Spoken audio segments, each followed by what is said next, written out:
This is the Lutheran Education Podcast, a bi-weekly podcast where we explore issues, trends, and events surrounding Christian education with your hosts, Richard Schumacher, Senior Director of Operations at LSCM, and Dr. Tracy Salgado, Director of Special Education at LSCM. And welcome to the Lutheran Education Podcast, brought to you by Lutheran Special Education Ministries. I am your host, Richard Schumacher. I'm the Senior Director of Operations at LSCM, and we are excited to once again have a great friend of the podcast and a great friend of Lutheran education, Dr. Kim Marxhausen, joining us today. Dr. Marxhausen, Kim, welcome back. Well, thank you, Rich, for having me. I have the best conversations on this podcast.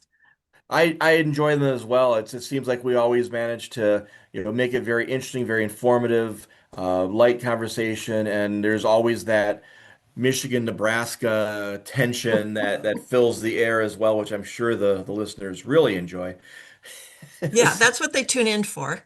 Yes, the fan mail that we get is always very go blue GBR after we do these podcasts. So it's great to have you back. So, for those of our listeners who perhaps aren't familiar with you and your work, or who are just wanting to see, where Dr. Markhausen is at this time of year, this time of her life, fill us in. Let us know a little bit about yourself, where you're working, what you're doing, what your path has been to get you to this point. Well, I spent 25 years teaching in Lutheran schools and was blessed to do so. And then for some reason, God asked me to leave the perfect job. And by perfect job, I mean it was a job that included snack time. Nice. Yeah, you can't do better than that. But he sent me back to graduate school, and I got a PhD in educational psychology. So I wear lots of different hats now, some of them only interesting to me. But currently, I'm teaching a class on expertise and creativity for the University of Nebraska. And this might be interesting to your audience. I'm writing a query letter for a book that I'm about halfway done with. That would be to help teachers who don't have special ed experience work with children who are neurodivergent. And it's going to Excellent. be written for church volunteers especially. Excellent. That is such a need. I'm excited to hear that, and definitely we'll look forward to seeing that released, and perhaps even get an autographed copy. I hope I have enough of an in with the author to be able to swing that. We might, if you say something nice about the Cornhuskers.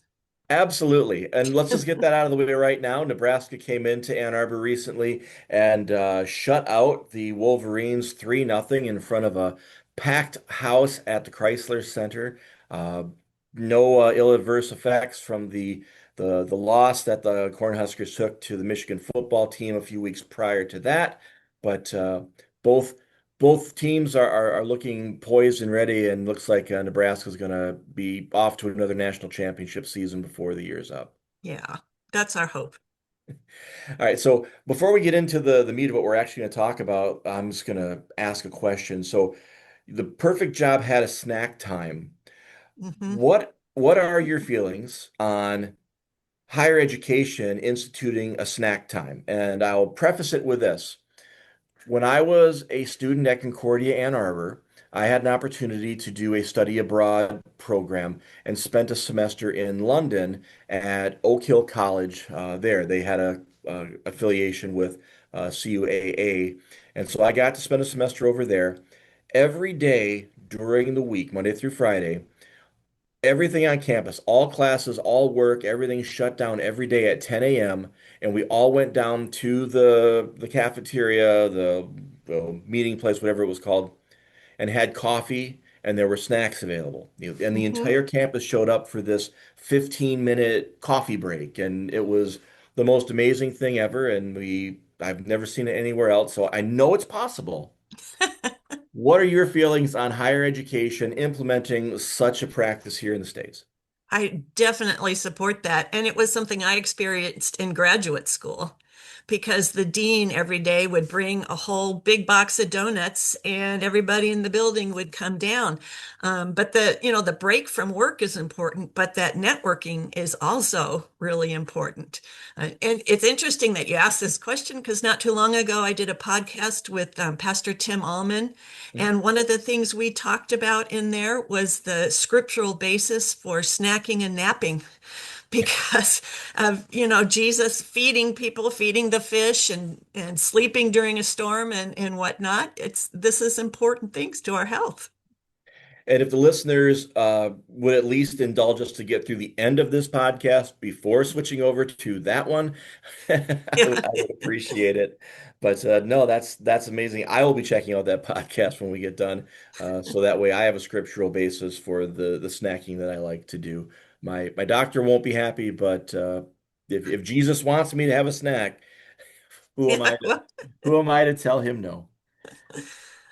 So, Kim, you when we talked about hopping on and having a conversation, uh, I was able to just ask, what are you studying? What are you researching right now? What's interesting to you that you're wanting to share? And the answer that you came back with was anxiety in our students.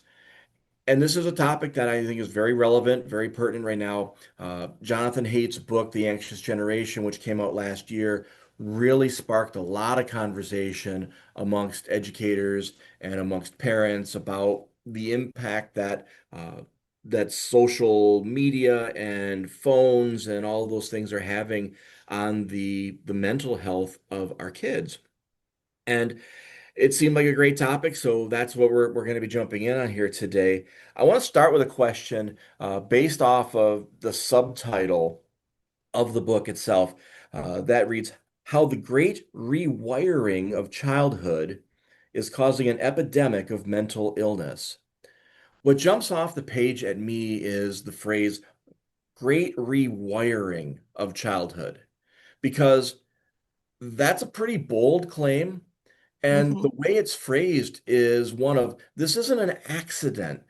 This all has right. the feel of being a very intentional thing that is being perpetrated on our society, on our kids. And that's not a small claim either. So just wanted to start by getting your thoughts on that and that feeling of, is this a rewiring? And is there something intentional behind that rewiring in your estimation? Well, it's definitely a rewiring. And it's a big concern for me as an educational psychologist because when we're born, our brains are the only body organ that we have that's not fully formed. So it has everything it needs, but an infant has like a handful of neural connections. So what we do, what we experience, and who we are with, that's what creates our brain. So yes, when television started to show up in bedrooms, early childhood children started coming to my kindergarten class with a reduced ability in language. I noticed that in the early 2000s right away. And almost every child that I was working on with language development had a parent that said, "Oh, we should take the TV out of the bedroom." So, yeah, it rewires. And so we have every reason to expect that if our young people are spending a lot of time on social media, it's going to change the way their brain works. And AI coming up is going to do that too. That's something that we talk about in this class I'm teaching that has me a little nervous, Rich, even more nervous than about Husker football. And there's some significant costs. Oh, no, I'm not going to go there. Um, so the reasons behind it, in your estimation, I mean, I've read the book, and I know that there's some theories that Jonathan puts out there, but for me, it always comes back to a really simple phrase: follow the money. Yeah. There is huge money to be made on cell phones and all the various adaptations that they have now, or if I could be so bold, handheld personal computers. Hmm. Because let's be honest, go into a store and purchase a new phone today, ask the kid selling you the phone about the functionality of the phone, and their reaction is priceless. They have no idea what the phone can do or how well it works because they don't care. Right. They're working on everything else. But when it comes to that it's easy to see that cell phone companies and the developers of these platforms and all the various apps and things, they're looking to groom the next generation to continue to have this need, this use, this almost dependency upon the phone being a part of your life. Nobody leaves anywhere without their phone. We say that quite commonly. Is there more to it than just simply trying to ensure the financial success of an industry? Or is it really just come down to someone trying to make a buck? The answer is yes. It's all together. But, I'd like to even look back at about 2009, which is when Game Boy came out. And the big difference between Game Boy and playing video games at home is that you're carrying that Game Boy with you everywhere you go. And so the background message there is your life is so boring. You need to have games with you all the time. That was almost as destructive as what we're seeing now. We just didn't notice it because it was followed very quickly with smartphones and carrying social media around. But that was the motivational hook that really made kids focus on that phone. And the sad thing is that so much of our learning is about being in fellowship with each other. That's the way God designed our brain. So we can go back to Game Boy and cell phones, carrying those computers around, as you said, and we can see how that works against what God wants us to be able to do. An infant is born recognizing the sound of its parent's voice because that one sense has been working in the womb. That tells us so much about what God's plan is for learning, that Sure. child's going to learn from its family. And so when we replace family and friends with something we hold in our hands, it's starting to work against God's plan. Then the second thing, and I don't know if you remember this from the book, but to me, the scariest page on the book was where he was describing the hook model. Mhm. And so he was taking that from a book written to people who design apps, for instance. And this is how you get people addicted to your product. And that's what it was built on. So we have to be aware of that. I look at that model and I'm seeing, oh, there's classical conditioning, there's operant conditioning. Oh my goodness. And that last piece is what really pulls us in. And I'm realizing why I'm on the phone too much when I know better. Yeah. It's designed to bring me in. And our children don't have that critical thinking to be able to realize that. It's crazy. And I think you see it most in the games that we see on our phones. I've got an idea for a devotion that's been kicking around in my head for a while based on that. But if you think about years ago, you might have a game on your phone, and again, I'll go way back, Tetris. Just a time-consuming, interesting, turn the objects to whatever, and then build your wall and complete the lines. There was just a game, and it was a matter of can I get a higher score this time than I did last time? And Right. if you had to put the game down because you were done, no harm, no foul, because we'll just start a new game. Every game that you play online now seems to have a scoring component that have levels that once you reach a certain level, you get rewarded. Hmm. And you get rewarded, and it conditions your brain to, well, I have to keep playing just a little longer. I'll stop after I hit that reward. But then there is another setup that rewards you based on after every 3 or 4 hours, you can collect this reward again. So now I'm tempted every 4 hours to go back in and log into the game just to get that reward. Right. So that way I'm maximizing my time throughout the given course of a day. So I'll have those extra rewards so I can play the game better. They seem to have come up with ways of getting you to have 3 and 4 different rewards to bring you back that kind of line up with each other and make it all work. And that's the hook. Because I will catch myself saying I should log on because I need to get this reward for this game. And then I'll ask myself, really? Yes. And, wake up in the middle of the night, well, I might as well hop. No, Yeah. that's ridiculous.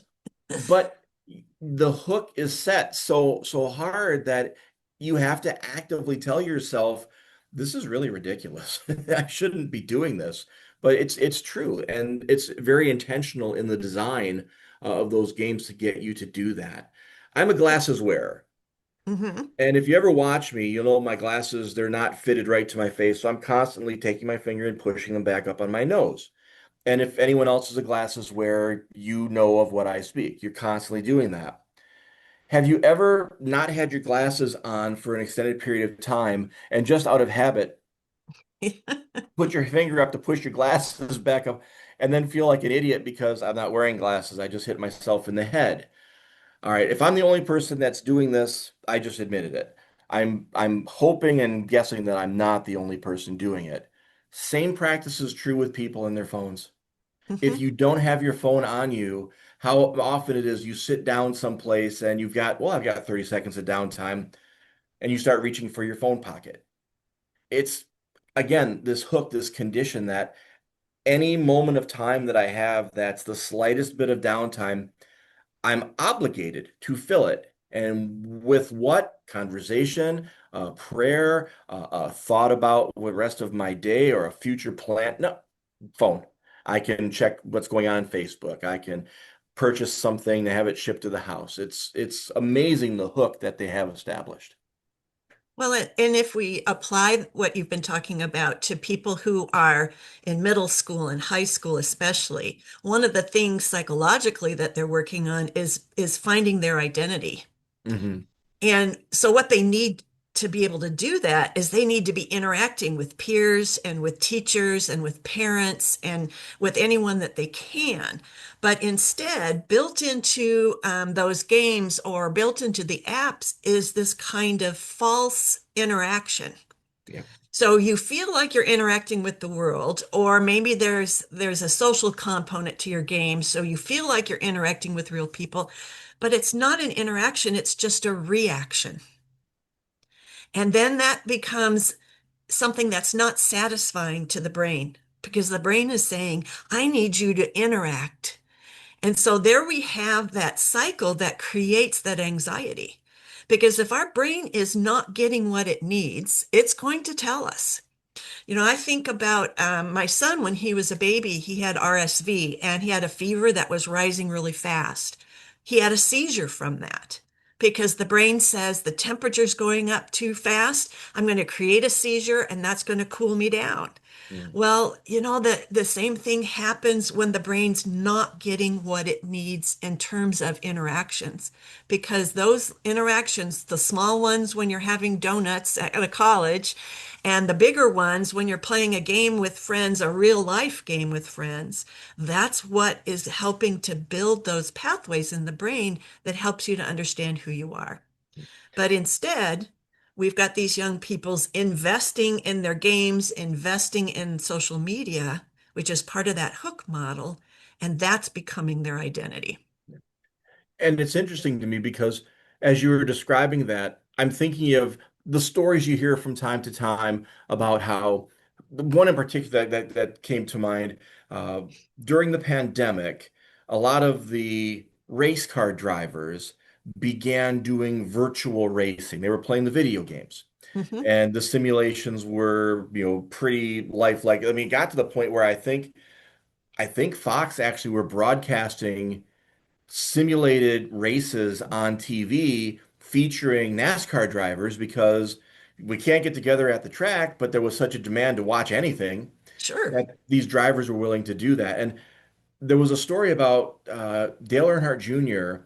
being in one of these simulated race things, and there was a guy in the simulation, just a random person playing the game, he connected with, and this kid showed enough ability that I think Dale hired him in some capacity to work a real job within his company. And the story was lauded and heralded, and I should have probably done my research on this, but if I'm getting it a little wrong, I'll apologize.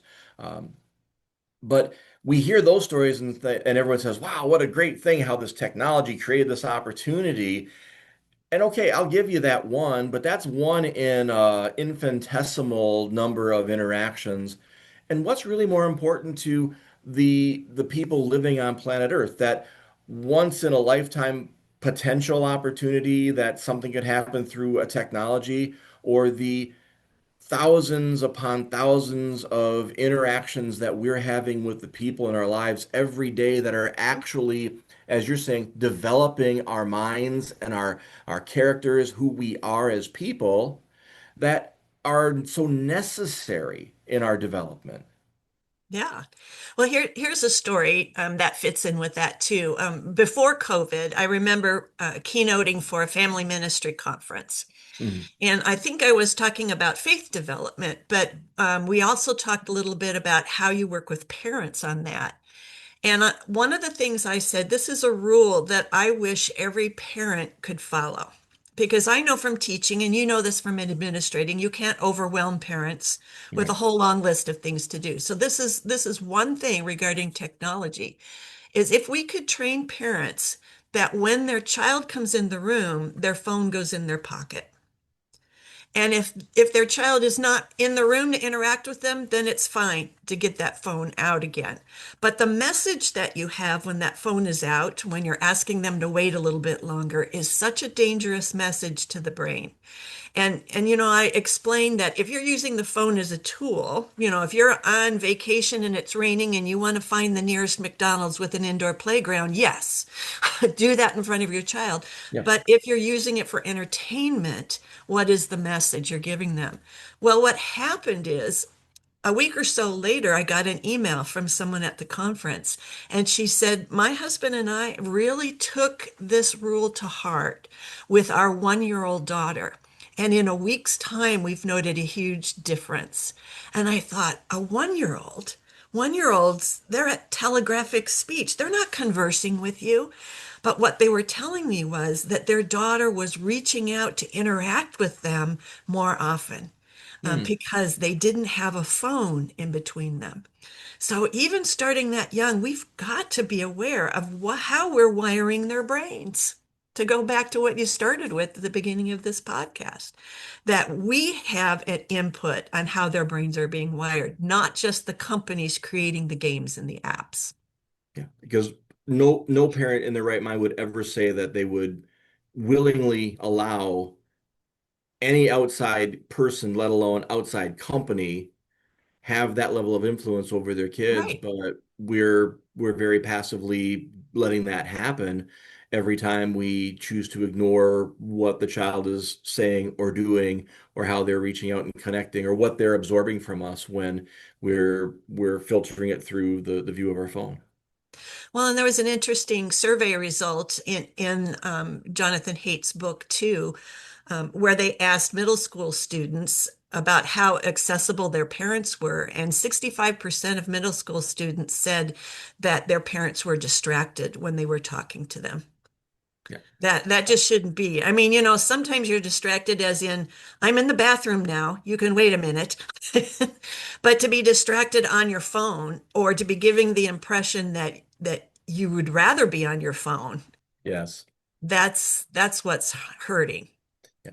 And sadly, I think we can all kind of go through our own memories and, yep, guilty to a certain level on that, Mhm. because again, it's so enticing, it's so easy, it's so available, and Well, it's and it's a big part of your life. I mean, you yeah, can't get rid of it. yeah. We're talking with Dr. Kim Marxhausen, looking at the anxious generation and the impact that screens and phones have had on our society, and especially on our kids. I want to stick with that middle school age group because naively, I am of the opinion that that's about the time that most kids should be coming into having that phone with them. In my own experience with my own kids, middle school was the time period because now schedules were diverging, and Mhm. if they're at school and I need to work out a ride home from a practice or whatever. So that's what made sense for me. So that's kind of always been the benchmark for me. I know full well that 13 is not the magic year. It's Yeah. quite varied, and I would be probably upset to hear what you're going to tell me in a minute as far as what that number probably is now. But being a middle school teacher myself for many years, I understand the just the anxiety in general of going through middle school. It's not a time in life that most of us would volunteer to go back to. Where we did it once, that's not anything we want to repeat.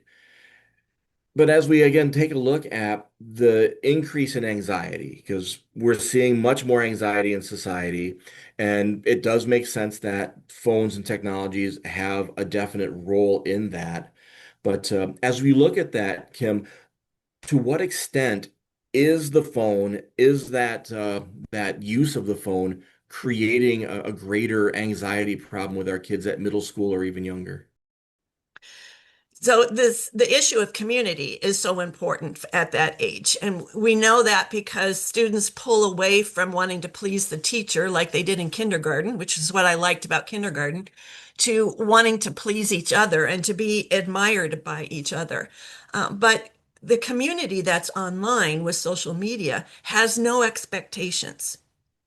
There's just the rules are not said on there, and there's no responsiveness either. There's no one in there who's coming back in and helping you and taking care of you. The social media itself is just simply out there. But healthy communities have both expectations and responsiveness. And this was not, of course, in Jonathan's book, but Rich, we can identify this now that expectations and responsiveness, that's law and grace. It is. That's exactly what law and grace are. And that's what our middle school students need so much of. They need to know that there are rules and expectations, and the teachers need to realize the kids are not going to follow the rules and expectations, but there needs to be that grace in there too. And so what they see play out on social media is someone who finally crosses the line. They keep pushing the envelope, getting their behavior and their responses worse and worse. And we've seen that with politicians recently too. And then suddenly someone crosses the line and then they get canceled. Mhm.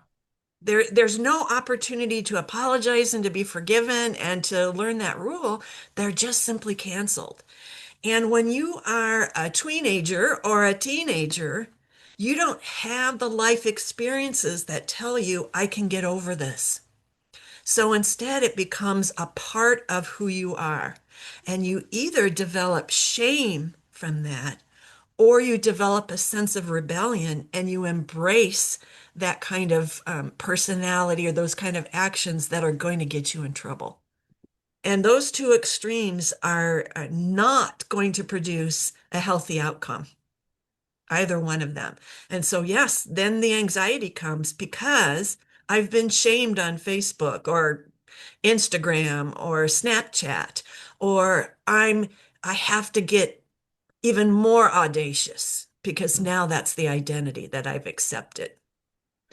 And at that point, as the kids are emerging into social media, obviously their social circle at school is the primary group that they're connecting with. I'm sure, grandma and grandpa are in there Mhm. too on certain levels, but uh, grandma and grandpa are on Facebook, and there's a whole lot of other social media that it's not Facebook that grandma's never going to.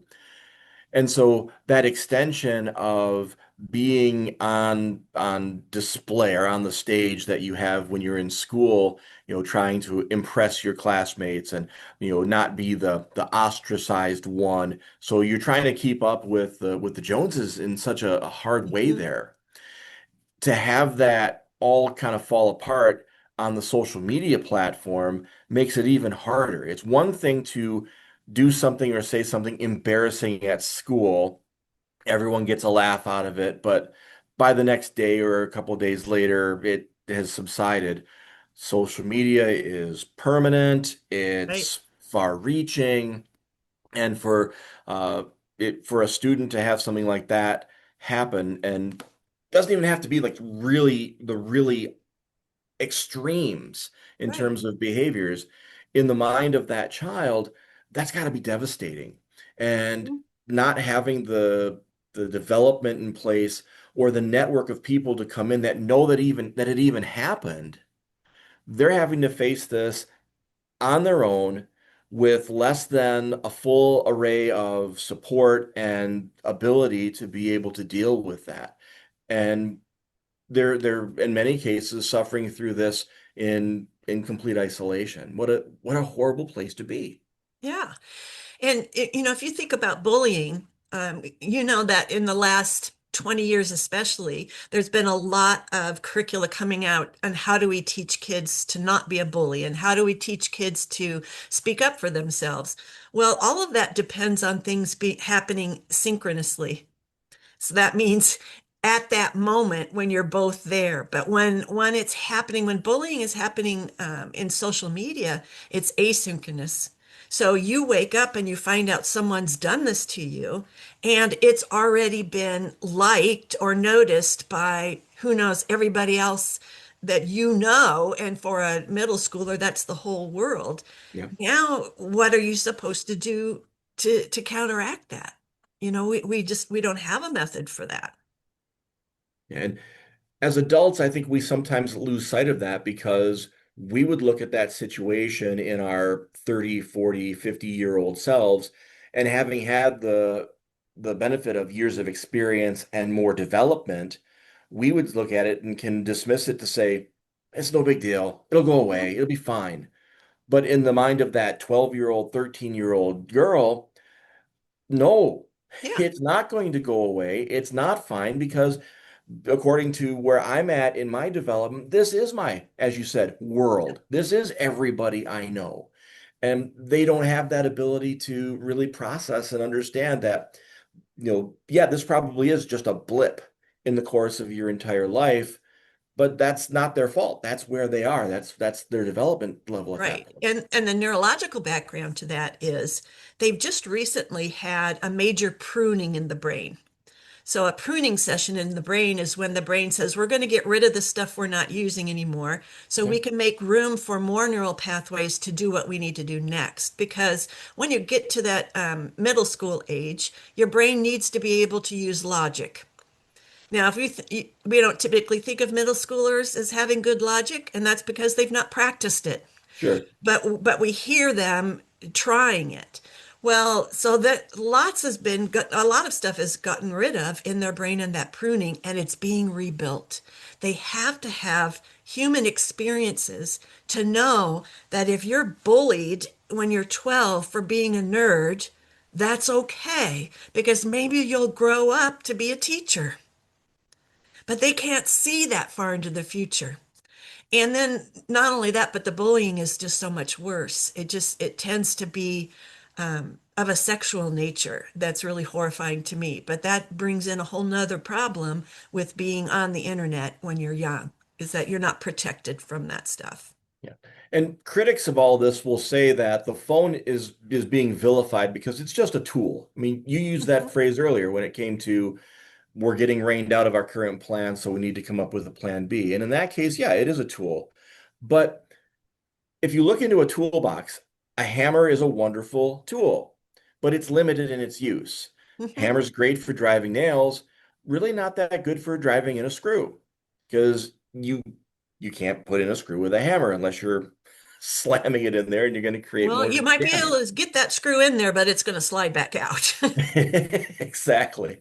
And again, same thing. I could take any tool in the toolbox, and if I'm using it for its designed use, then it's wonderful. If I'm trying to do something else with it that was never designed to be used in that way, it's useless. The issue at hand with our phones is that if we're going to say a phone is a tool, that's great, but it is the most diverse tool that we've ever seen because there's no limit to what it can do. Right. And as we start moving into AI and continuing to do these other things, and I'm not anti-technology, again, if it's being used in the proper perspective as the tool that it's designed to be, it's great. It's wonderful. Complete admission, I used some AI to give me some quick reference, summaries of Jonathan's book just to refresh my memory Mhm. as I'm going through this interview today. There's great uses for it by any stretch, but you can use a phone as a tool in so many ways, good, bad, and it can create a lot of harm as well as create a lot of benefit.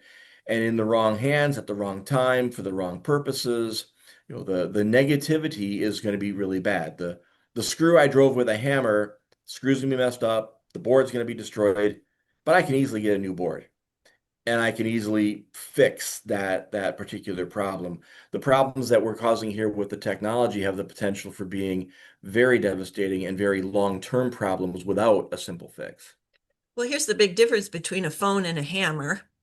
The hammer doesn't wake you up in the middle of the night and say, come and use me. It That is doesn't, very true. I have never yeah. woken up in the middle of the night saying, I've got to go drive a nail.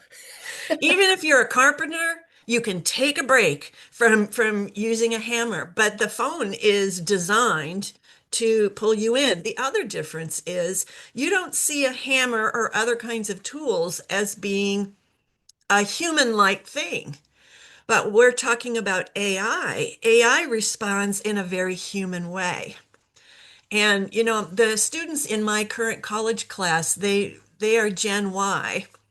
And it's interesting the way they respond to technology because at the same time that they think AI is something that's just going to be nothing but good, and their teacher is just an okay boomer when she warns them that there might be a problem. I do tell them I'll give them permission to say that phrase. They can't say it on their own. But then on the other hand, they're the ones telling me about Brick, which is this new tool that you can use that will keep you from accessing social media on your phone. So they're the teenagers talking to each other. You need to get this. Now, granted, this is an honors course. So these teenagers are a little different than some other people. They're nerds like me, but still, they recognize that. I get terrified by AI because it can mimic a human being and it can fool your brain a little bit more into thinking you are getting the interaction that you need, but you Yes. aren't because you're not seeing a face. You're not in a real environment. You're not embodied, is the term that's used in the book. But it fools a little bit better than social media does.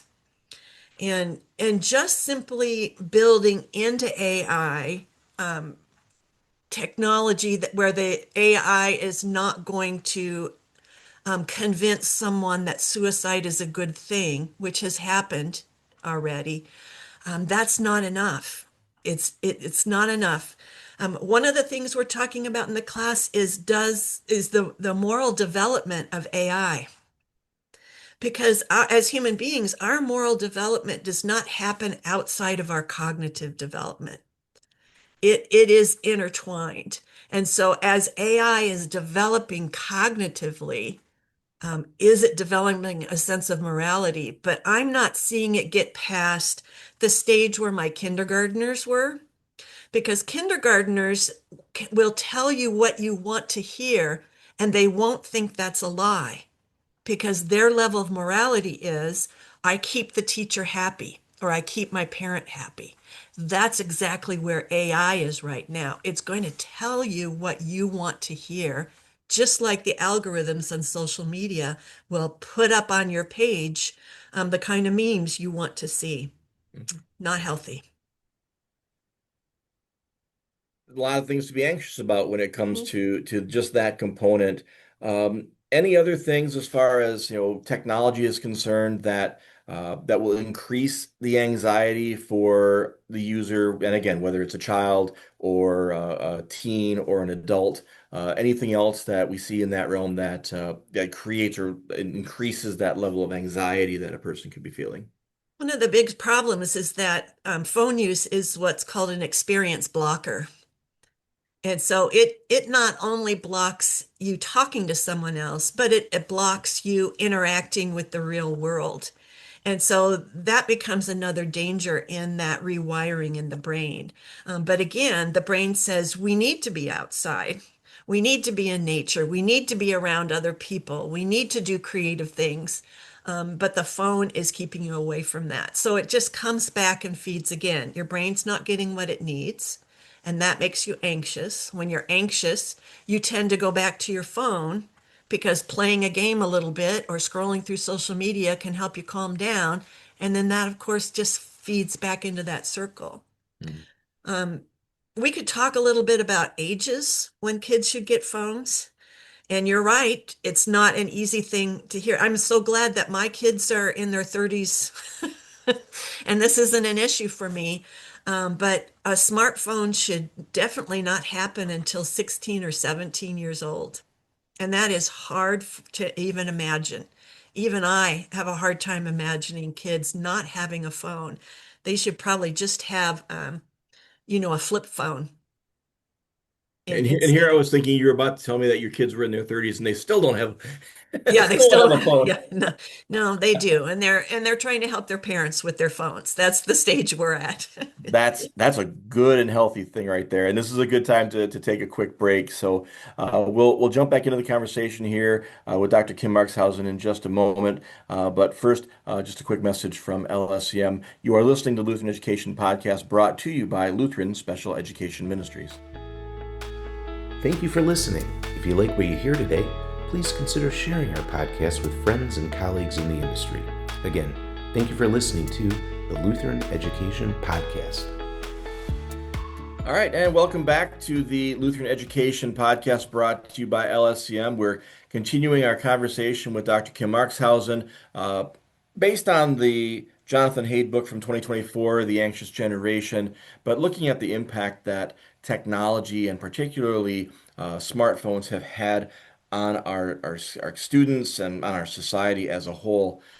Kim, as we finished up, we were talking about the age of when a child should start using a smartphone and having access to all of the many things that it can provide. And there's always going to be some variance on that, circumstances that may cause that age to go up or to go down.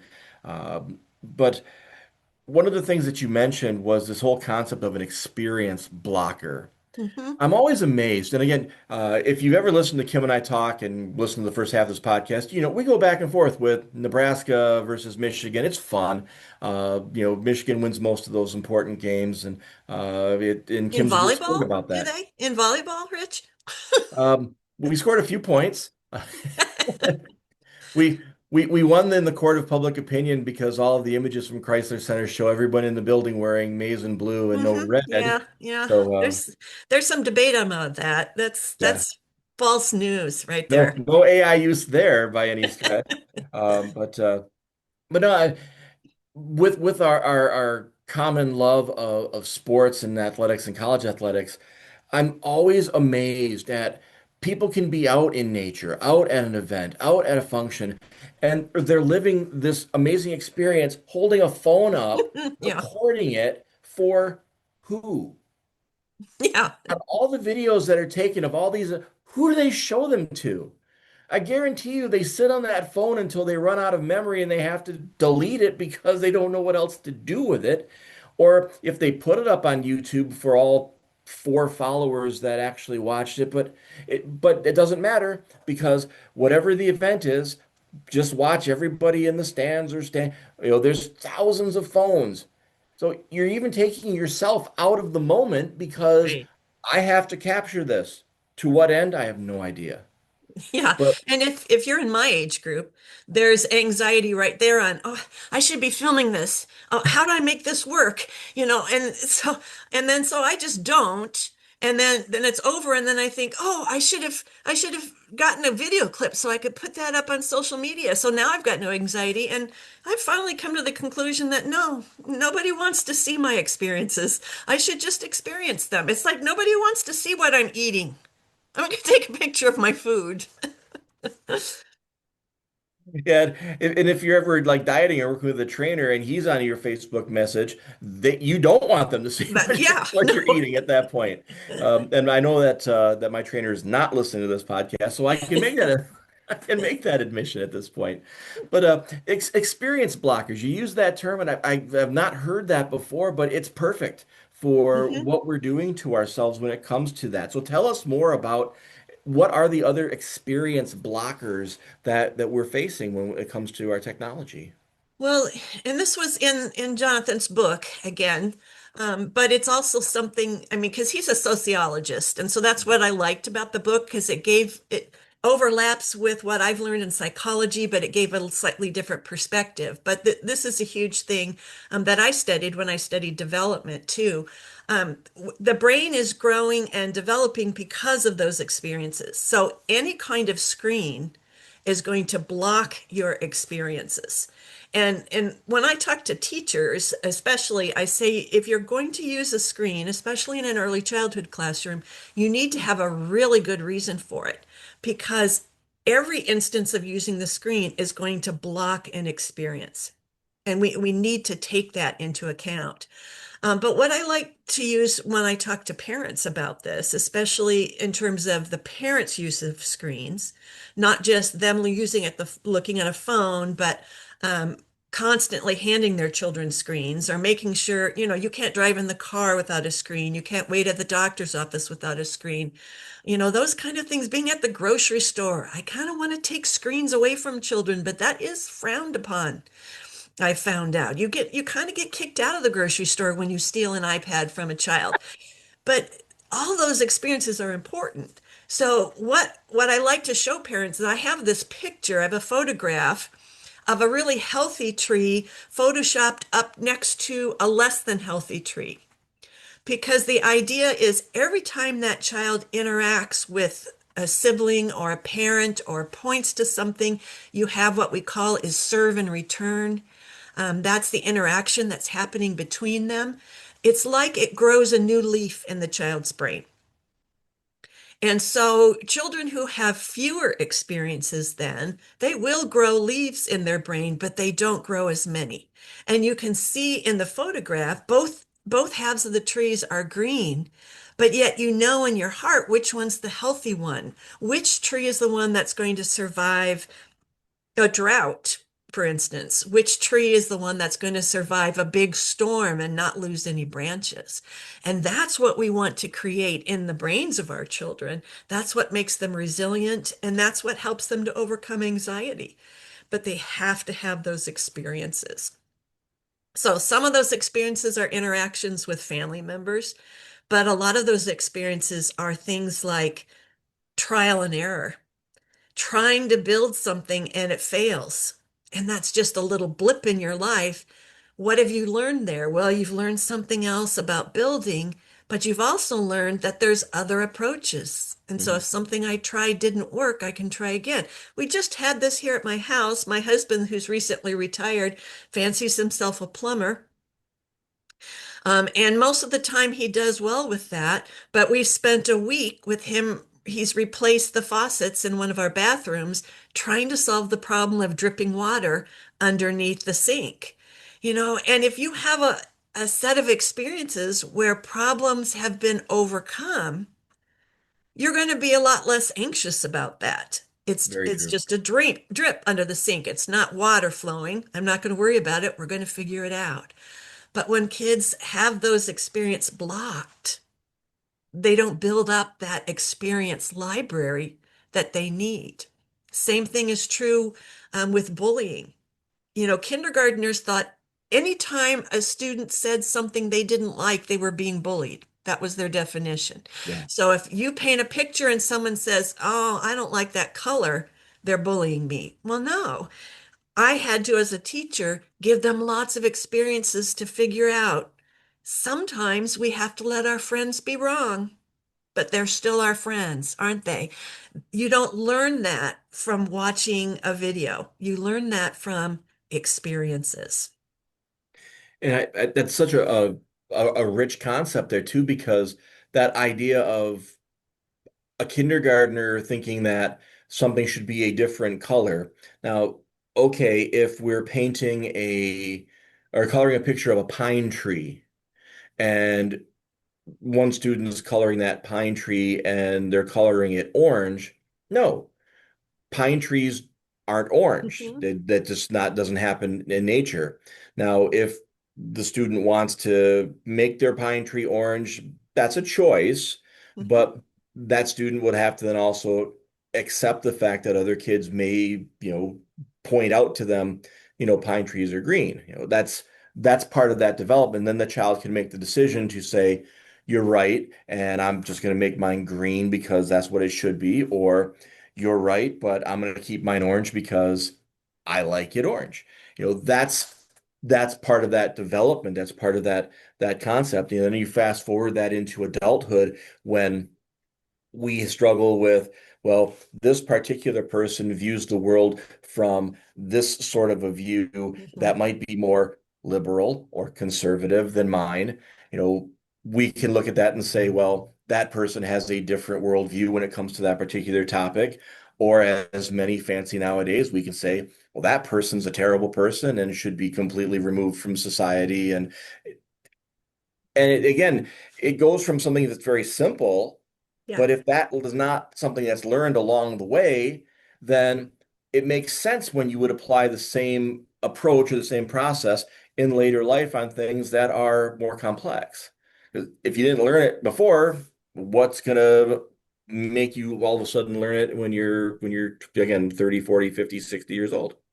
And it speaks to the ideas about creativity too, because if we want to go back to a kindergartner painting a painting of a tree, well, if you're an artist, it's not unusual that you're going to paint that tree in about 5 or 6 different colors Right. just to be able to see how it looks in the environment where you're painting it, how it looks with the other colors in there. How are you ever going to be creative if your experiences with the color of trees are just from what you've seen on a screen? You need to have that real life experience. You need to have someone say, "Oh, I've never seen an orange tree before," to say, "Hey, that's something different. Maybe I could do orange trees and purple dogs." And, I mean, then you've moved into the area of creativity. Yeah. And again, if you look at art over the course of centuries, some artists and some artistic movements were very much based on realism. It's got to look like a photo image Mhm. of whatever landscape that I just saw. And then there's some others that this is really up to someone's interpretation because they often say you can't see the forest through the trees. Well, I can't see a forest or trees because what you've got here isn't, but you're telling me it is. So there's lots of different ways to be able to view that, and it's not to say that one artistic era or period is wrong. It's just that's what that artist chose to create out of their own creative license, and that's how they choose to view it. And it's okay. They're comfortable with that, and I'm comfortable with them saying that. Uh, Taping a banana to the wall, maybe that's a little too much, uh, but again, to each their own when it comes to that. Let me ask you this question, Kim. Virtual reality is something that has come into education in certain ways, and I've seen lots of folks talk about the benefits that come from that. I can't afford to take my kids to the Louvre, so here's a website and an opportunity where I can virtually go to the Louvre and see the images and whatnot's there, and a million other different things for that. Where does that fall into this? Because again, some might say, well, that's not an experience blocker. That's an opportunity to have an experience. Mhm. How do you see the use of VR when it comes to educational purposes? Good, bad, indifferent. Well, again, we have a tool there, and that's a wonderful tool, and that's a good example of the kind of thinking I like teachers to do. So I look at this virtual experience at the Louvre, feeling confident that if we go to the Louvre that way, no one's going to steal the royal jewels from the third floor, like just recently happened. I can give them that fantastic experience of seeing these paintings that we're talking about. So if you've balanced that, and you are also in your art teaching doing a lot of real experiences, then that's going to be a plus added on. It becomes a problem if that's the only way you Yeah. experience art. And if you're taking up so much time in healthier kind of embodied experiences, because if you actually go to an art gallery, you're seeing the art in a different way because you're up closer to it. You are experiencing other people around you and their experience with that piece of art. And that's true of any kind of virtual reality experience. You're taking away the embodied part of it, and that will have an impact on the brain. Whether or not it's going to be positive or negative, I don't know that we can say at this point. But I do know that children, and we are children, I teach college freshmen and they all think they're adults. Uh, but I know from studying development that our brains aren't done developing until definitely until our late 20s and maybe even our early 30s. And so we do need to be conscious of that because once you get past 35, it's all downhill. Fine. You want to waste your time with a screen? That's fine, because your brain's moving into a different stage of development. But we need to pay attention to this now. Screens teach our brains different things than real life experiences do. Yeah, and even then, I mean, it's not going to impact our development, but by the time we're 35, many of us are now spouses and parents. Hmm. It's definitely going to impact those relationships if, again, you walk into the room and I can't get a hello because I'm in the middle of reading an article or playing a game or talking to uh, Sven, who is my euchre partner from Sweden that I have never met, but you know, all those different things can still have that impact on the relationships that we have. So there's never even that time where you can simply say that, well, it's not hurting anybody. Eh, if you're connected and in tune with other people in your presence, then letting them see that you've made that choice where the technology supersedes the present day, that will have an impact.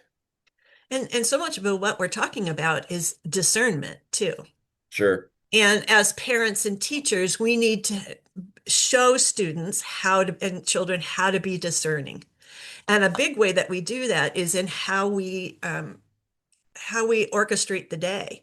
So if I'm a parent and I've purchased for my children a virtual reality headset, well, that's fine. But I also want to pair that with real experiences and teach my child, okay, we're not going to spend 6 hours a day this summer playing with the VR set. We're going to also do some other things in the day. And however the parent wants to, whether you're doing it with the child or whether you're setting that up as a schedule, that's teaching them that we keep this contained to a certain extent, Mhm. and then make sure we do the healthy things too. Yeah, because again, you may not ever be able to get to the Louvre because I mean, flying to France has some costs, obviously, but every big city has a museum. Every, universities have access to the arts and those sorts of things. So while you may not be able to go to, the Louvre, the Tate, the Met, those big ones, you can still, use that. Hey, this is a museum that's in Paris, but hey, let's drive up to the museum here in town and kind of see what they have and get that Right. same impression. And you're right, I think it does make a big impact. Anyone listening who has ever been to the Grand Canyon, for example, this is a great example that I have from my own personal life because we've all seen pictures of the Grand Canyon and Mhm. it's impressive. Once you've gone to the Grand Canyon one time and you've seen it yourself, no picture can Right. possibly match what you're standing there looking at. And yep, you're going to sit there and take hundreds of pictures throughout the course of the day or days that you're there because you just can't help yourself because it's so amazing. But to show anybody a picture from the Grand Canyon will do no justice to what it is to be there and experience it in real life to say, wow, what an amazing thing that God has created here. Right. And even if you had like a drone version, and you're really kind of experiencing flying over it, it's not the same No. as you're standing there because your interoception is a big part of what you're seeing. And so that kind of tickly feeling you feel in the back of your knees that says, don't lean over too far, Yep. that's part of the experience of being at the Grand Canyon, too. Yeah. So much more to actually living the life and the creation that God has given us, as opposed to zipping through the electronic Cliffs Notes version that so much happens in our technology. All right, we're going to finish this up in a second segment. So, for those of you who are enjoying the conversation, you've got something to look forward to because we're not done. We're going to continue the conversation in our next episode. But in the meantime, Kim, if anyone wants to reach out and connect with you, have more conversation about this, or ask some questions specific to their own circumstances, how would they be able to get in touch with you to do that? Well, the easiest way is to go to my website, which is kim.marxhausen.net. Um, and on there, then you can email me at kim@marxhausen.net. So, and I love having those kind of conversations. So I would encourage people to go ahead and contact me. And if you listen to the podcast, we will put up a flyer for all of our podcasts on LSCM's social media pages. We'll make sure to have the website printed there as well, in case you're not sure how to spell Marxhausen. We'll have an accurate depiction of that for you there. So, ironic that I'm telling you to check our social media to get that information, I but know. it's a tool. There, it's It's a a tool. tool. It's leading you to an experience. Kim, thank you so very much for taking the time. We'll look forward to continuing the conversation in our next episode. Thank you. And thank you for listening to this episode of the Lutheran Education Podcast. Again, if you like what you're hearing, please share the links with others. Follow us on whatever platform you're getting your social media or your podcasts at. And just reach out. Let us know what you thought was good and what else you'd like us to be able to provide you. But thank you for listening. And you've been listening to the Lutheran Education Podcast. And we're brought to you by Lutheran Special Education Ministries.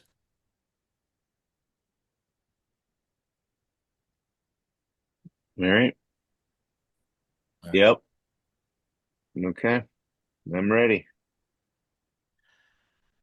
And welcome to the Lutheran Education Podcast, brought to you by Lutheran Special Education Ministries. We are back once again with Dr. Kim Marxhausen. Last episode was just so good that we had to spread it up into two episodes talking about the anxious generation.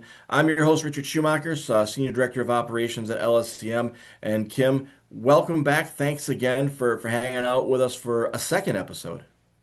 Oh, LSEM is one of my favorite organizations because the work that you do is just so important. And so that's why I'm willing to come and talk even with you, Rich. I definitely appreciate that. Now, Kim, quick question. I mean, you're out in Nebraska, and we talk a lot about Michigan versus Nebraska athletics and kid each other, and that's great. But let's try to find some common ground. Who's your favorite NFL team, if you have one? We have no NFL teams close to us. Is Rich, there, in Nebraska, there's one just a Cornhusker few hours football is south there it. in Kansas City, is there not? There is Kansas City. I probably, because I have enough friends who are Chiefs fans, would have to pick them. Am I in the doghouse with that too? Absolutely not. My first call was to Grace Lutheran in Kansas City, Kansas, back in the mid 90s. So I am a Chiefs fan, and everyone thinks that I'm like a fair weather Patrick Mahomes, Swifty Chiefs fan, and I am not. I'm a long suffering, 30 plus years Chiefs fan. Good. I figured the Chiefs would make perfect sense for a Nebraska fan because it's the same colors. You can buy one sweatshirt, it Yeah, works Saturday and Sunday, and you don't have to change your palette to anything that's different. it's the easy drive to the stadium too. And again, don't even get me started on the tailgate because the barbecue in Kansas City is otherworldly. It's just There you phenomenal. go. All right, but we're not here to talk about football. We're not here to talk about tailgates, although that would be a good if we could combine last conversation about snack time with like burnt ends. I think Yeah. we could be onto something there. We do an annual rib fest at our church that we get about 1,000 people a year come to. So yeah, I could talk barbecue.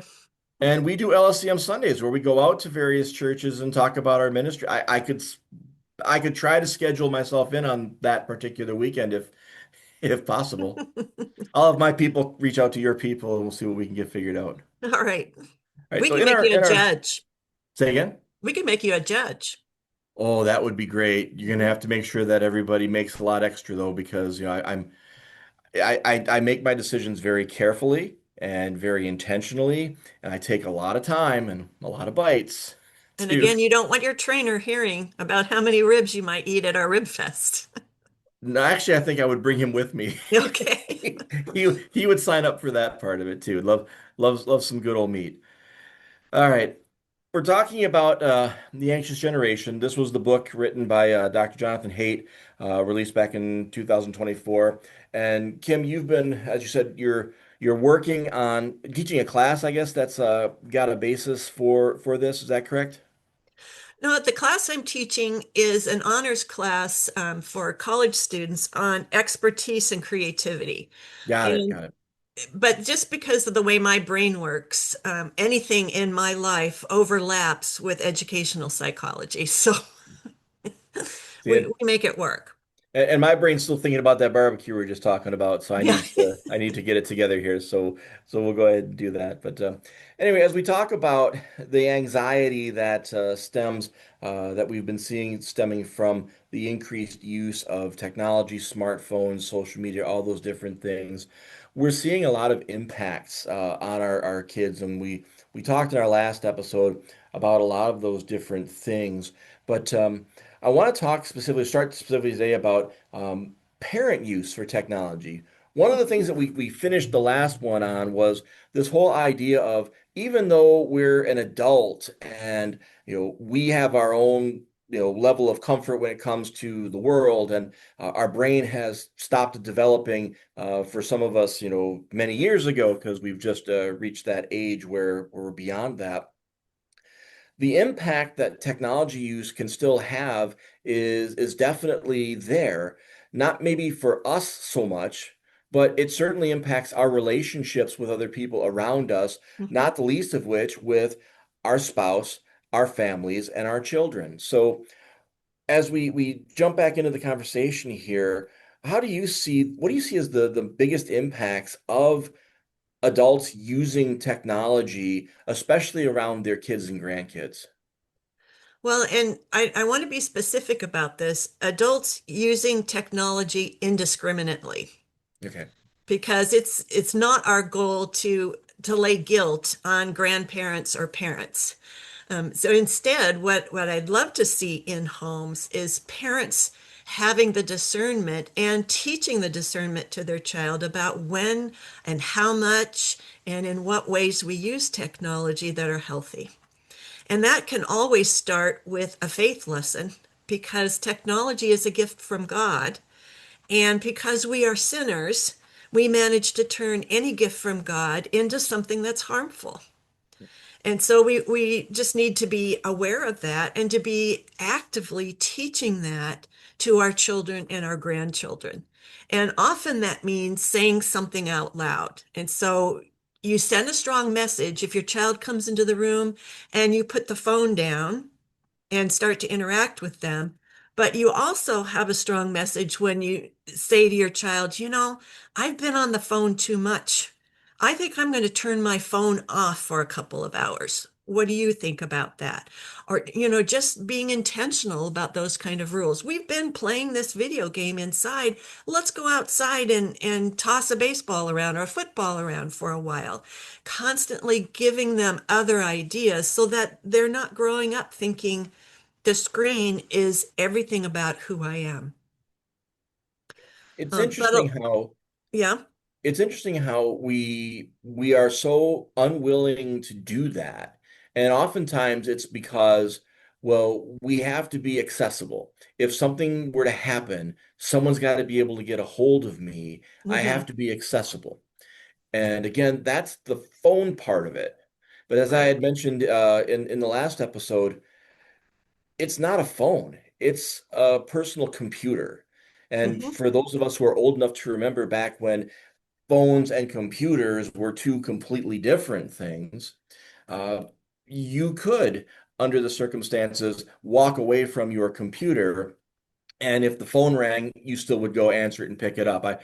It cracks me up today to see, again, I think back to when I was a child in school and I was being taught phone etiquette because we had that. You learned how to write your name on an envelope and you learned how to use the library card catalog.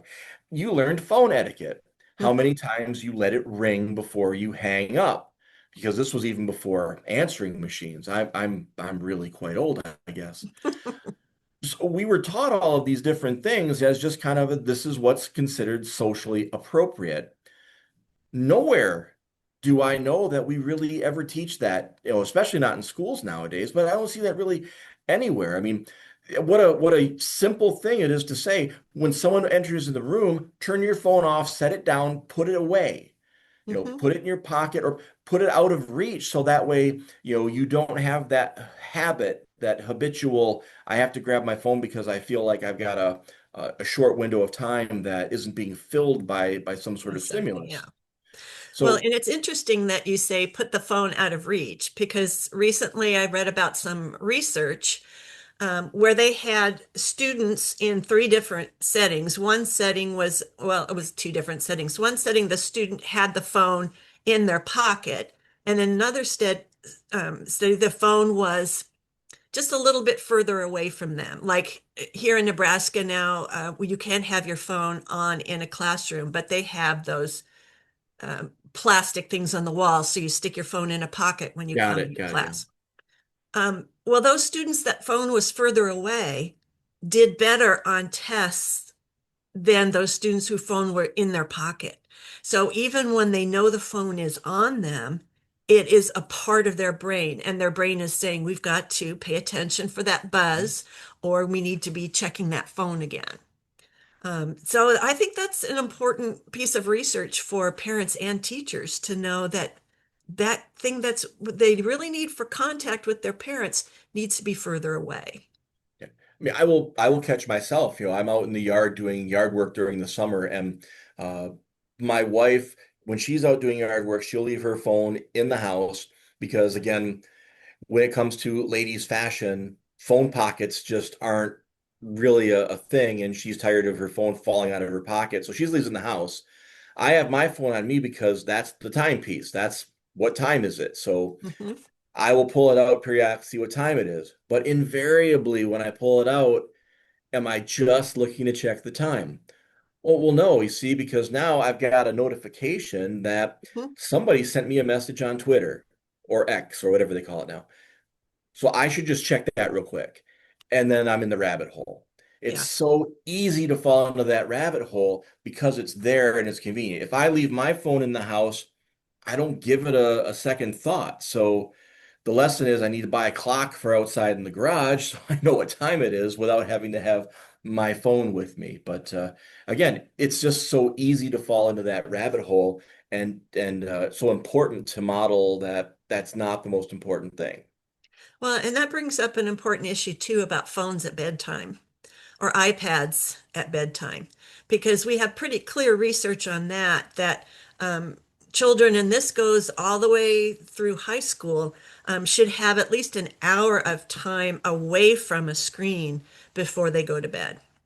Here's a huge aspect of screen use that's causing anxiety because not only are you checking on those notifications and in your brain you're thinking I've got to check everything and make sure that there's not something going on there, but you're telling your brain that this is more important than Yeah. relaxing and slowing down and getting to sleep. And so then when you try to go to sleep, your brain says, well, what about the phone? And so making that a practice that the phones are completely off for at least an hour before bedtime makes a huge difference than in sleep habits. And again, I think the value that is of modeling that from the parents to the child is also very important. Mhm. Uh, Again, family unit, spending that time together. We've got so many other things that are demanding our time or tempting us away from the things that help to build the strong family unit. Uh, my wife and I are going through this now because, this is year 3 of empty nesting.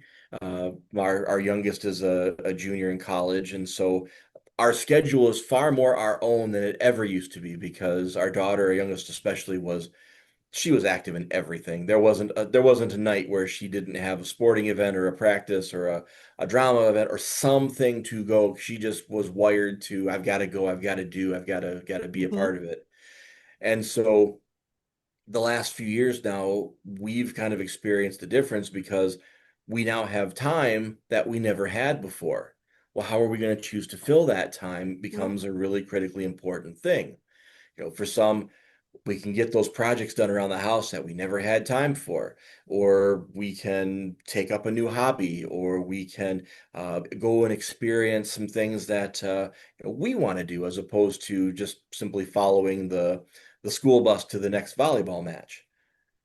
Or we can get home at night and turn on the television to watch what's on the DVR while we play on our phones and rewind the DVR several times because did you see that? I missed that. What was Yeah. that there?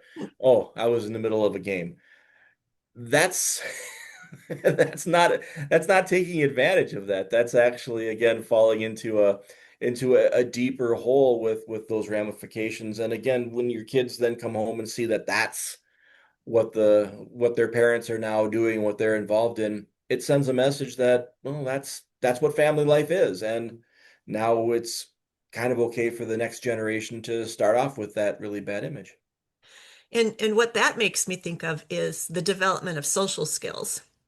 Because obviously, if as a part of a family, you are on a screen most of the time and sometimes on two screens, you're not developing social skills. Mhm. Um, but at the same time, parents will often use those kinds of screens as a way of keeping their kids from fighting and arguing with each other. Sure. But what they need to do is fight and argue with each other.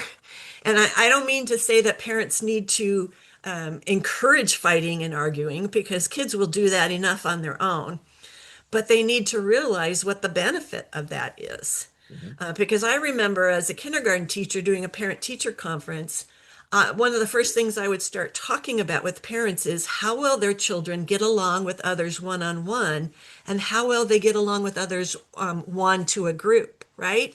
We would start talking about that first because I would want them to see that connection between good social skills and good learning. And invariably, if I was talking to a parent and saying, oh, your child really does well on one-on-one communication and they get along well with others, I would look up and the parent would be like slumped in their seat and just so relieved. And I would say, why are you so relieved? Well, because my child fights with his brother all the time, or my child argues with me all the time. And I would have a chance to say, because you allow that to happen and you show them how to deal with it, they've gotten it not just out of their system, but they've learned ways of interacting in a healthy way. And then that's what shows up in the classroom. But the more time these kids are spending in front of a screen, the less experiences they're having with not only having fun with siblings and friends, but solving problems and getting into trouble with them. So, where are we at in terms of students who are really impacted by this growing up into adults? Because again, when you think back, all the things that we would see happening that was impacting our kids in schools, we then as educators would see that next wave when those kids became the parents. Mhm, And you would see the behaviors in the parents based on those kids. And again, as a veteran educator, you look back and say, yep, that mhm. that's the kid from 20 years ago who was dealing with that issue then, and now their mom, now their dad, and that same issue is now impacting the next generation. What if you had to put a timeline on that? Are we there yet with parents starting to come into the classrooms who have been impacted by this? And what are some of the telltale signs? Well, this has been one of the new speaking requests that I've had in this last year. I've had people putting together conferences wanting me to come and talk about Gen X and Gen Y parents and Gen X and Gen Y teachers. And we're especially seeing this in early childhood because those generations typically have early childhood age children. Mhm. But we're getting parents who um, don't understand how to create relationships. And because they've spent so much of their time on social media, they haven't had that rich level of experiences. So they're not developing the kind of relationships they need as a parent with other school parents. And they hesitate in being able to teach their children how to have healthy relationships too. They also, because they see so much online that's curated, when we have social media, we curate it. You're not going to put up a video of something that's that you think nobody's going to want to watch. You're not going to Mhm. put up a picture of something that you failed. They've seen everything be perfect. They start to assume their children need to be perfect too. And they panic if they find out that they're not. So this is creating problems in parent-teacher conferences, which should be the safe place to talk to a parent about a need that their child has, Mhm. because the parent and the teacher, you're a team to help this child. Instead, we have parents who are in a panic about their child needing anything or not being perfect in anything. So yeah, we're starting to see that already. And I don't know, that's alarm bells in my Hmm. mind, because with the parents coming into the classrooms now, and couple that with some of these parents that are showing up now, if they've had kids who also got the double whammy of the impacts of the COVID-19 shutdown and all of the different things that has affected us in that regard, that's an awful lot of strikes against some of these students who need that extra support that can best only come from that personal interaction. Hmm. But when we still have speech teachers who are doing their speech lessons virtually because the district figured out that it's cheaper to be able to do that, because we're not paying mileage and we're not hiring more people, because one person at a terminal can get a lot further around than if they had to go out in actual case. That's just compounding those problems, which makes the next generation to come, when they Hmm. hit parenthood, it's concerning. And there's some good news that comes along with this too, because whenever I'm talking about a generation, I like to show people a picture of a bell curve, because we can imagine that, that I say something about Gen X or Gen Y, then that means that applies to everyone who's in that generation, and it certainly does not. Sure. It applies to that just the middle part of that bell curve. So it applies to a lot of different people, but there's far more people where it doesn't apply. And so then we can look at, well, why didn't everybody who is Gen X or Gen Y end up in this kind of an extreme in terms of developing people skills?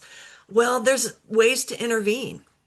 So if you are in a classroom where you use fewer screens and you have teachers who are getting you to work together in teams, that's going to be a positive impact. If you've got parents who say, we're going to go to church every week, and that's going to be 2 hours every week where you are not on your phone and I'm not on my phone. That has a huge impact too, not just those 2 hours every week, but the message that you're teaching. So that reminds us that there are ways that we can prevent this or that we can make it a little bit better. We're talking with Dr. Kim Marxhausen here on the podcast, discussing the anxious generation and the impacts that smartphones and social media and all these things have had on the development of our children. Earlier, you had mentioned how kids were kind of bringing some of their own solutions to this. You had mentioned one app, I think it Mhm. was Brick. I think you Brick said, is an actual thing. oh, it was an actual brick. Yeah, yeah. I've seen pictures of it.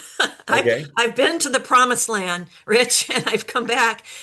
We have it is an actual thing, and so you touch your phone to it and it will turn off whatever apps you've told it to turn off. And so Wow. then if you are away from the brick, you can't reactivate them. Yeah, so it's a dead zone then, I guess. I Hmm. mean, that's The opposite of a hotspot. yeah. which which again, it seems like it's extreme, but the hook is as strong as it is, Mhm. perhaps something like that is what's necessary. And then once the person is away from it, then, they can experience that life is better.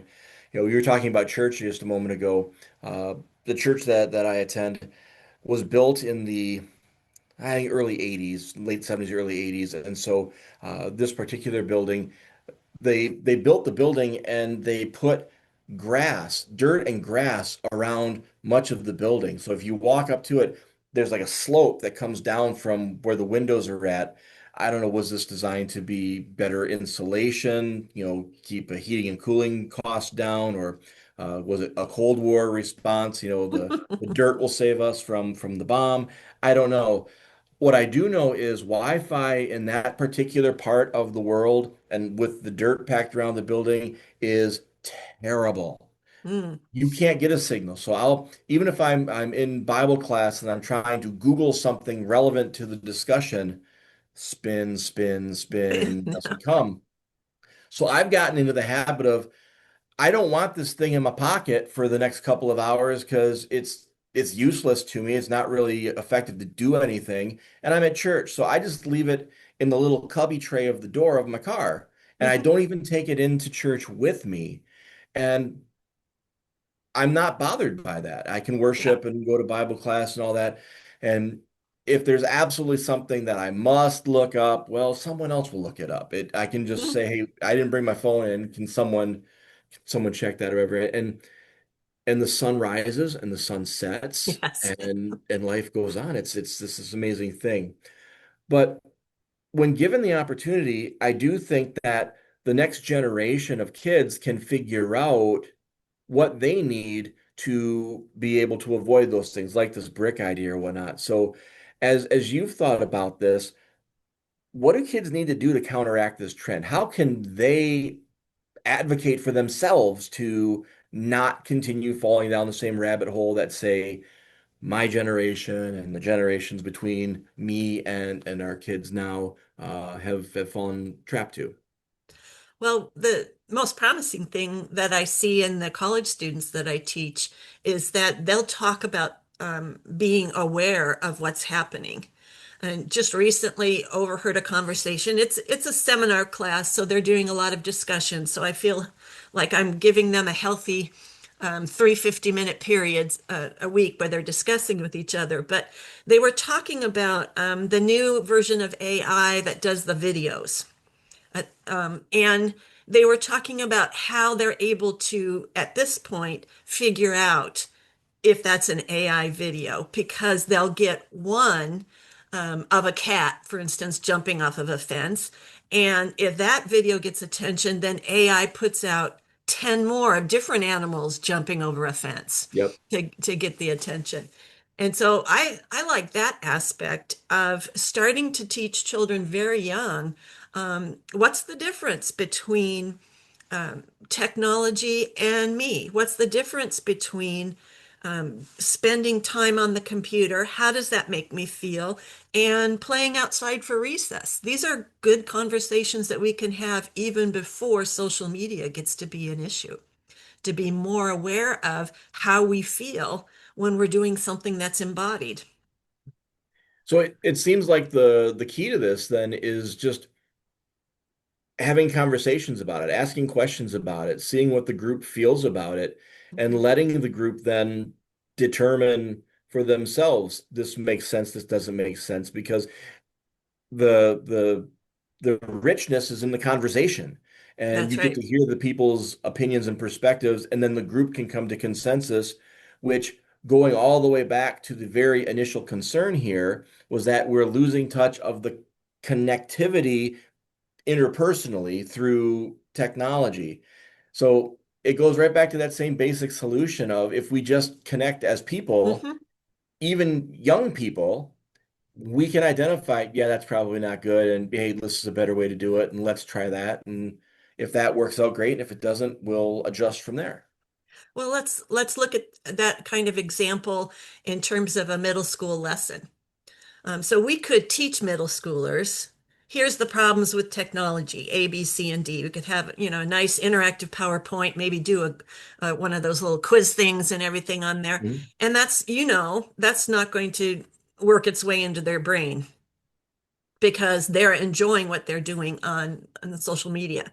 But if you take that group and have them work on a project together where they're not on the screen at all, and then when the project's done, stop them and ask, what were you feeling when you were doing this? How did you feel when your group had a problem? How did you solve that? These are not the typical questions that we as teachers would ask after that, but I think it's what we need to now so we can get them to understand the difference between doing something on a screen and doing something in real life. And the emotion that we're working towards here is something that's called flow. So flow is something that was discovered by Mihai Csikszentmihalyi. And I like to pronounce that name, first of all, because he's no longer alive. So if I'm pronouncing it wrong, he won't know. But also to pronounce it because in my head, I always think if I could remember how to spell that name, it would be the best password ever. But his whole career as a psychologist was to study creativity.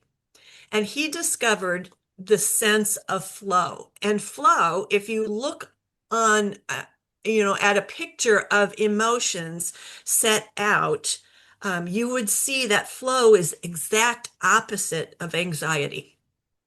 So when I'm in a state of flow, it means my brain is really firing on all cylinders, to use an old phrase. Yeah.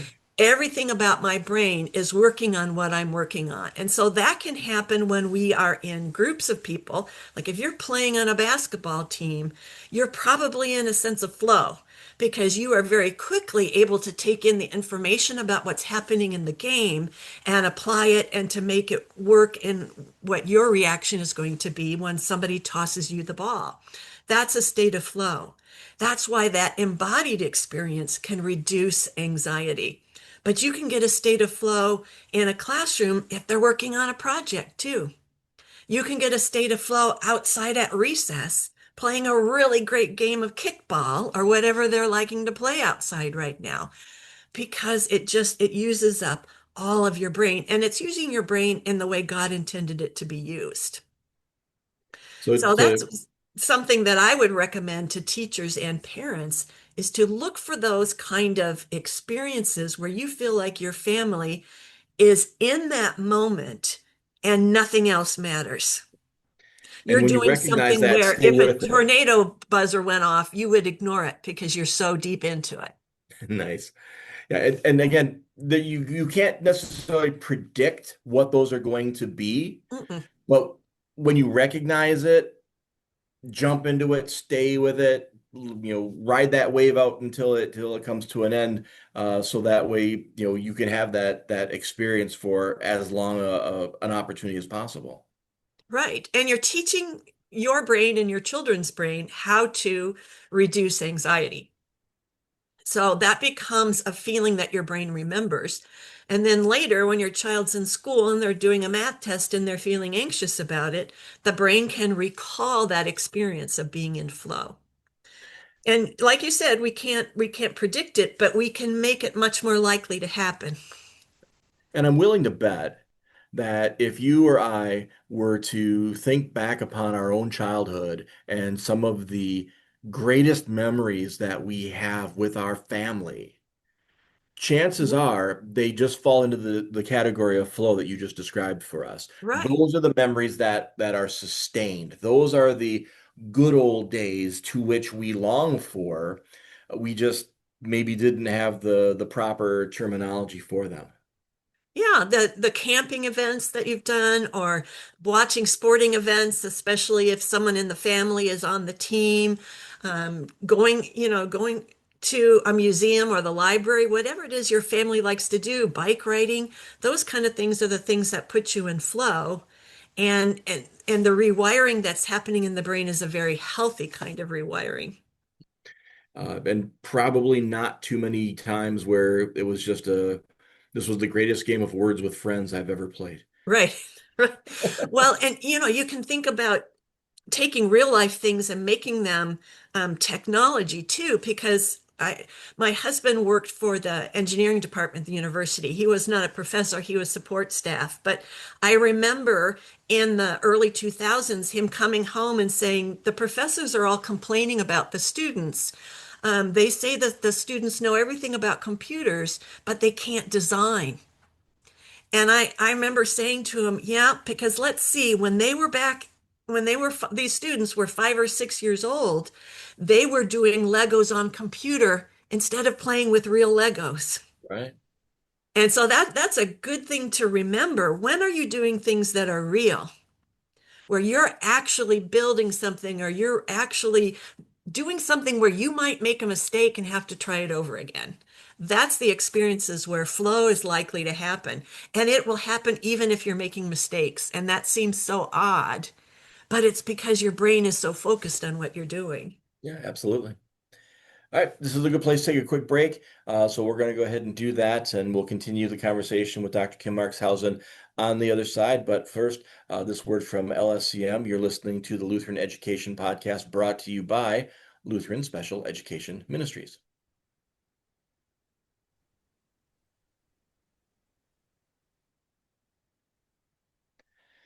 And welcome back to the Lutheran Education Podcast brought to you by Lutheran Special Education Ministries. Dr. Kim Marxhausen is blessing us with her time and expertise as we talk about the effects that we have seen in our kids and in our world when it comes to anxiety and how technologies, smartphones, and all those different stimuli have impacted it. Uh, so, quick question for you, Kim. When folks criticize Dr. Haight's work here, his book, um, I assume he has a doctorate. Maybe I just gave it to him Yes, he myself. does. Perfect. I was nervous I might have just bestowed upon him an honorary doctorate. LSM doesn't have the ability to do that. Um, so some of the criticism that the work has received has been, he's got an overemphasis on smartphones as being the problem, and there's not a lot of science behind this, which I think if anyone's listened to this conversation, you've debunked that one pretty effectively because everything you've brought has been based on Mhm. this is the data and it's showing it. Um, but they're also criticizing this in terms of the solutions that he offered in the book were questionable. Just limiting access, okay, that's a great solution, but is that really gonna affect this here? And then we should be doing a better job of just focusing on teaching digital literacy as opposed to taking the phones away, despite the fact that the research says that being away from screens does have a positive benefit. So when you hear some of the criticisms that Haight's book has received over that, what are your initial thoughts when it comes to the claims that they're making and the basis that they're making them on? Well, I found it interesting when I read the book. If I'm going to read a book like that, I'm going to read it from the viewpoint of a methodologist because that's just how nerdy I am. Sure. And I appreciated the way he used research in there. I thought he did it very well. Now, when you write a book like that, where you are summing up a lot of different research, the likelihood that you draw a wrong conclusion is pretty strong. So I would say, yeah, probably some of the things he said in there are not correct, but he used research very well. He always made sure he had multiple studies. He relied on the meta-analysis, which is a new study that's done on a bunch of other studies. And that's a very strong kind of research for us to pay attention to. So I think that's been good. Yeah, he does focus a lot on smartphones, but then again, that's the easy thing. That's the low-hanging fruit. Sure. And so that's what you put into a book. And the book's already 400 pages. So, who's going to read it if you add in another 200 pages for it? But what I found to be really fascinating was his chapter on spirituality, because it started with him saying, I am not a person of faith, but he recognizes that spirituality is important. So, what kind of spirituality is he talking about then? He's talking about um, just a secular idea of how we develop what we understand in the Bible as being fellowship. He just doesn't have the word to say it. And fellowship is the fact that we are humans and we come together. We have something that's alike about us. We worship the same God. We're saved by the same Savior. We're encouraged by the same Spirit, but we're also unique and individual within that group. And so God uses us in so many ways to do his work in the left-hand kingdom. That's what Dr. Haight can't explain. And that's the wonderful gift that we have as we look at this technology, which, as you know, I mentioned before, is a gift from God, Mhm. but we can turn it into something that's harmful. What we want to do is we want to go back to that idea of fellowship, and we want to go back to our understanding of how God created us. And the first thing, of course, is he created us to be in fellowship. He created us to learn and do everything in our life with each other. So we're not single animals, we're social animals. Mhm. And so if we focus on that and if we make that the most important thing, then we are going to easily be led to by the Spirit to the solutions that we need in our families and in our classrooms. Yeah, because it's evident just from Genesis, there wasn't a helper suitable for Adam. Hmm. That's the whole that's the whole genesis, no pun intended, of there being, man and woman, husband and wife, marriage, and a family unit. That came about, Right. very early on, and it wasn't because God made a mistake. It was because he understood that this was something that was going to be needed Yeah. and established that, the Sabbath day. He understood that rest from work, whatever that work would Mhm. be, was necessary and needed. And again, entertainment is part of how we might choose to recreate these days, but there's still it needs to be a rest or a break from that. Too much of anything obviously is going to create problems, and having that balance is there. And I think that's what God's trying to show us. Worship does that. The ability to leave our day, leave our work, leave our life, needs, and come together with a body of believers who can pray for one another, encourage one another, build one another up.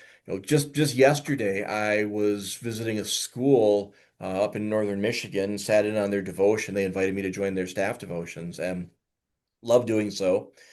And they're reading from a book, and they read something in there which I had never thought of.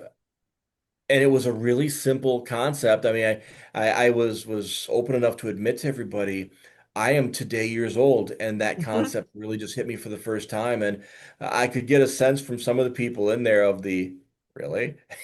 This is the one you got, but they didn't make me feel that way. They let me kind of explain it and talk about it, and and then supported that. But if I'm not at that staff devotion, which I didn't need to be, I got there early to do it, not to give myself credit, but I wanted to be in connection with this faculty, and through that, God gave me something I needed to hear yesterday, and now I've got this new thing added. But I could have just as easily decided, I'm gonna stay at the hotel and have my breakfast and scroll on my phone at Facebook to see whatever else is going on in the world, and nobody would have faulted me. But Yeah. it's there, and there's such value from connecting into that. And we need to spend more time talking about those kind of things, as well as making them available for the children we're teaching or the children in our families or even our adult children. Mhm. To take a look at a family gathering and say, we're going to have a rule about technology because we've all come together for this reunion so that we can spend time with each other. It's Yeah. likely because the Gen X and Gen Y are getting older and now we've got Gen A coming up, that we're just going to need to do that when we didn't need to 50 years ago. So, what do you see when it comes to, sticking with this spiritual side of things here? What is it that you see that God has built into us as kids, as adults, as his dearly loved creation that we have that will help us to further combat the worldly view of technology that is trying to, in some ways, I don't want to turn this into what sounds like a spiritual battle, but I mean, come on, you know, Satan's not unaware of the lure of these sorts of things, and he's not above using them to create a little bit of gap and separation from us from God, because he knows that that's all he can do is offer those suggestions to hurt us through that. So what do you see in terms of what God has provided for us that we have at our disposal to be able to benefit us in this? Well, being a psychologist, I always look at how God created the brain. So I start with that. Yeah. And I think one of the gifts that God gave us is our senses. That sense of smell and sight and touch, and even our interosenses, the senses that are inside, our emotions and the reactions that we feel. And so it doesn't surprise me when I read research that says if we want to reduce anxiety, we should spend more time in nature. And in fact, Gen X and Gen Y will say touch grass. And that's the exact way that they will describe that. Get outside, touch the grass, touch a tree, but experience that sensory information. Because if you're doing virtual reality, it's all coming in through the eyes and the ears. And that's shutting off the smells and the sense of touch Mhm. when God created our brains to do all of that at once. Um, God created us to be creative. He didn't just make human beings to live in one way. If we look at the advances that humans have made since the time of creation, that's why we have technology now. God's made us creative, so he can lead us to these new things. So it doesn't surprise me that we're more likely to feel the sense of flow when we're engaging in the arts, when we're engaging in visual arts or with music or with writing, because again, we're using more parts of the brain in order to do that. So yeah, we're going to feel flow. And we should be aware of that and to be able to describe it. God created us to learn things through trial and error. He knew we're sinners, we're going to make mistakes. So he created forgiveness and he created emotions that help us to deal with making mistakes, and that becomes the way we learn something new. So if those kindergartners can't do trial and error with Legos, they're not going to be able to create new things later when they're engineering students. So the gift of play is very important, not just for children, but for all of us. And I see that in my students as they talk about, well, we just had fall break. And of course, you got a room full of type A honor students. They're planning on spending their fall break, getting ahead on their homework. But Mhm. I hear them talking about doing play too, taking that time off too. We should be more aware of that.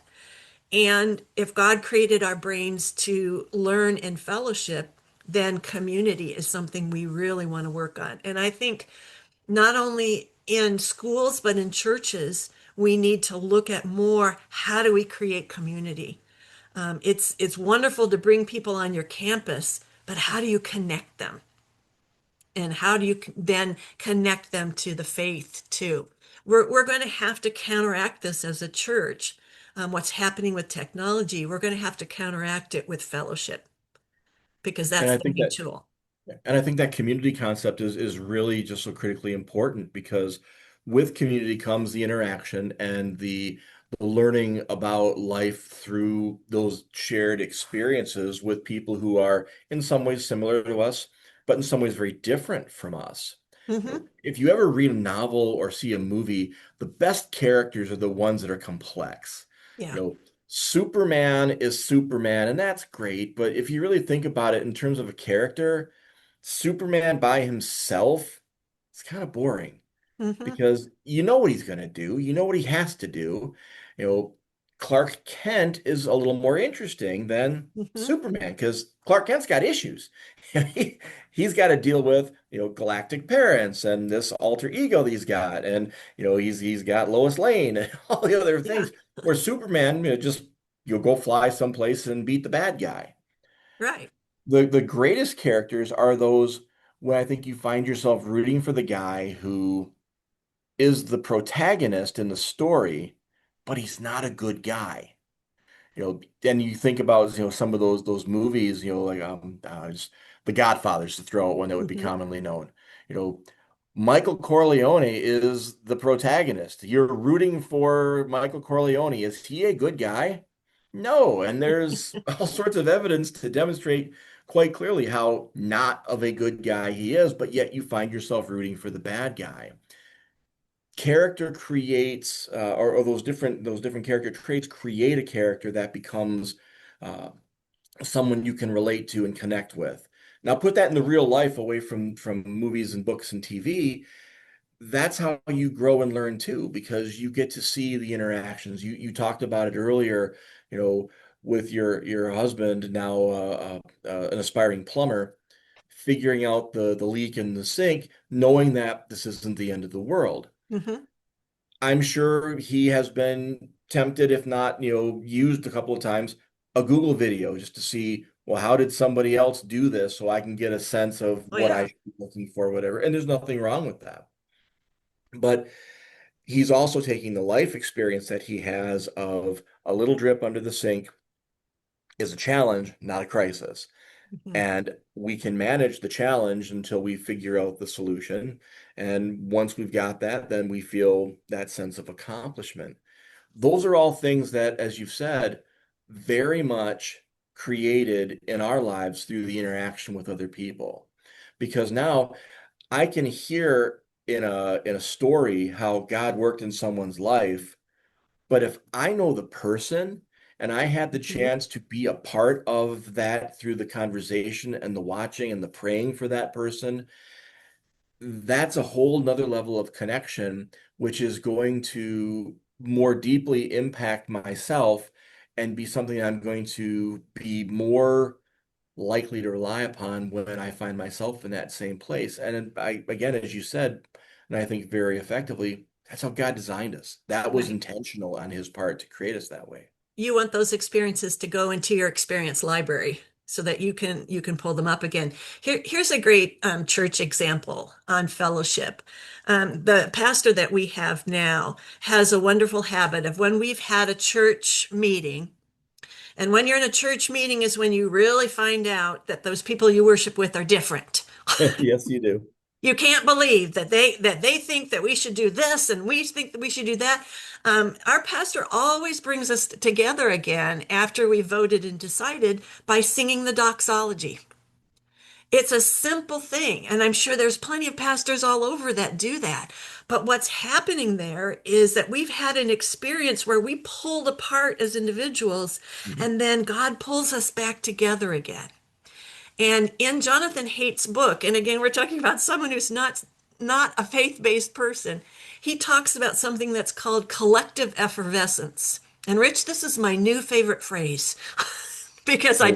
as a kindergarten teacher, that word sounds like it needs glitter, doesn't it? Collective effervescence. But it's when people come together as a group and they do something that raises them up to a higher plane. And that's what we're doing there. When we sing the doxology, we are reminding each other of how God brings us together and how we're not just people on earth arguing over some little church thing. We're God's children adopted into his family. That's collective effervescence. And how can you feel anxious when you're in that situation? That's wonderful. And again, I agree. That's definitely worth all the glitter, or as some call it, satanic sand you can possibly use to pretty that up. All right. We could go on, but we should probably get this episode wrapped up. So, Kim, if somebody wanted to reach out, connect, talk with you more about these things, how had some questions, or just wanted to, in general, connect with you and the work that you're doing, what's the best way for them to do that? They'll want to go to my website, and to find that, then they'll need to be able to spell my last name. So I'll go ahead and spell it. It's Marxhausen. But they can email me off of that, or they can connect with me on Facebook or on LinkedIn too. Those are two other good ways. All right, and that email address is kim@marxhausen, as you just spelled it, .net. .net is what you have to remember there. Yeah. And again, we'll have that on the flyer as well. So if you're wanting to see it in print, we'll be able to provide that for you as well, so you can make that connection. Kim, as always, we are blessed when you grace us with your time and your knowledge. Blessings to you, blessings to your bathroom sink. Pray Yes. that that the drips are long gone and everything is going well there. And again, thank you for all that you're doing to support the work of our schools. We are blessed as a synod to have your involvement, and our teachers are learning great deals from you to be able to continue to serve the next generation. Thank you. Thank you, Rich. And I just love conversations with you, even though you don't like the right football team. But my favorite thing in life is to support the teachers who are out there in the trenches. And your organization, LSEM, just does a beautiful job of that. Well, thank you. And again, we're honored to be able to serve in that capacity as well. So again, thank you to everyone who's listening. Again, we appreciate the time that you're taking to listen in. Feel free to offer up any comments or thoughts. If you have questions, again, we can connect those with you to Kim. And again, just thank you for the work that you're doing in the kingdom. You may not see it on a day-to-day basis, but you are doing amazing things to be able to bring Christ into the lives of the children that you are serving. So on behalf of all of us here at LSEM, Dr. Kim Marxhausen, I'm Richard Schumacher. Thank you for your time and blessings on your day. You've been listening to the Lutheran Education Podcast, brought to you by Lutheran Special Education Ministries. Thank you for listening. We'll meet you again in 2 weeks for the Lutheran Education Podcast. For more information about LSEM, go to our website at luthsped.org. You can follow us on X by going to www.x.com/LSEM1873 or on Facebook at facebook.com/LSEM1873. If you're on Instagram, you can find us by going to @LSEM1873. We'll meet you again in 2 weeks for the Lutheran Education Podcast. Did you enjoy today's podcast? Want to help get the word out? Please leave us a review on the app you're using to listen today.